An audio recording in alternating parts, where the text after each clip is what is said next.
My name is Katherine Amato. I'm an assistant professor at Northwestern University in the Department of Anthropology.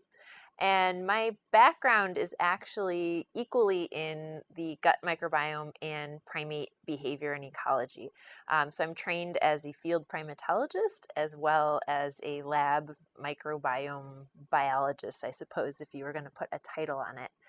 And what I'm really interested in is understanding how gut microbes affect the host that they live in from kind of more of an evolutionary perspective. So there's been a lot of research looking at certain host gut microbe interactions and how they might actually be negative for host health.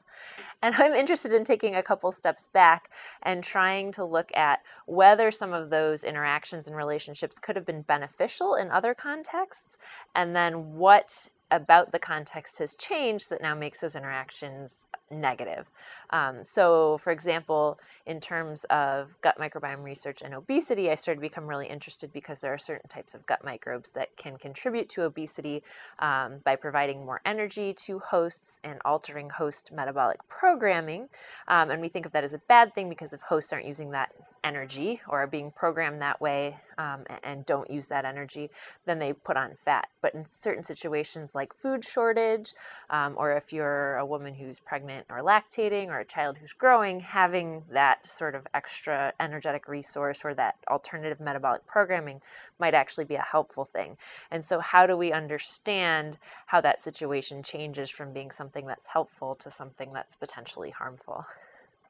The non-human primate work actually came in because that is a situation in which I would argue that our host microbe relationships are more like they may have been in our ancestors. So you have animals that are living in contexts where there's natural selection at work, where there are food shortages, where females or juveniles are going through reproduction or growth. They can't necessarily walk down the street to the grocery store and just buy more food and deal with it.